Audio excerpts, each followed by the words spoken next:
নিয়মিত ওদেরকে খেলতে দিবেন, এটা আমি নিজে লিখেছি। কারণ ছোটবেলায় আমরা অনেক খেলাধুলা করেছি।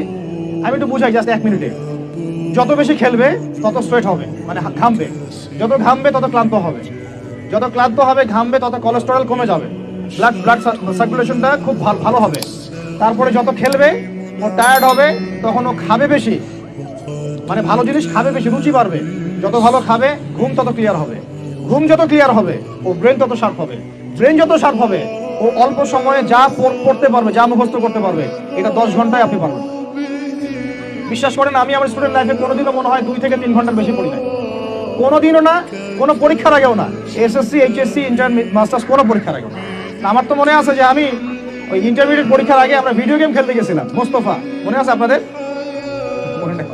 ওই যে কাচারি বাজারে, এই যে কাচারি বাজারে আগে এখানে একটা গেমিং জোন ছিল, আপনাদের অনেকে মনে আছে যারা আমার এজের আছেন, মনে নেই আপনাদের? হ্যাঁ।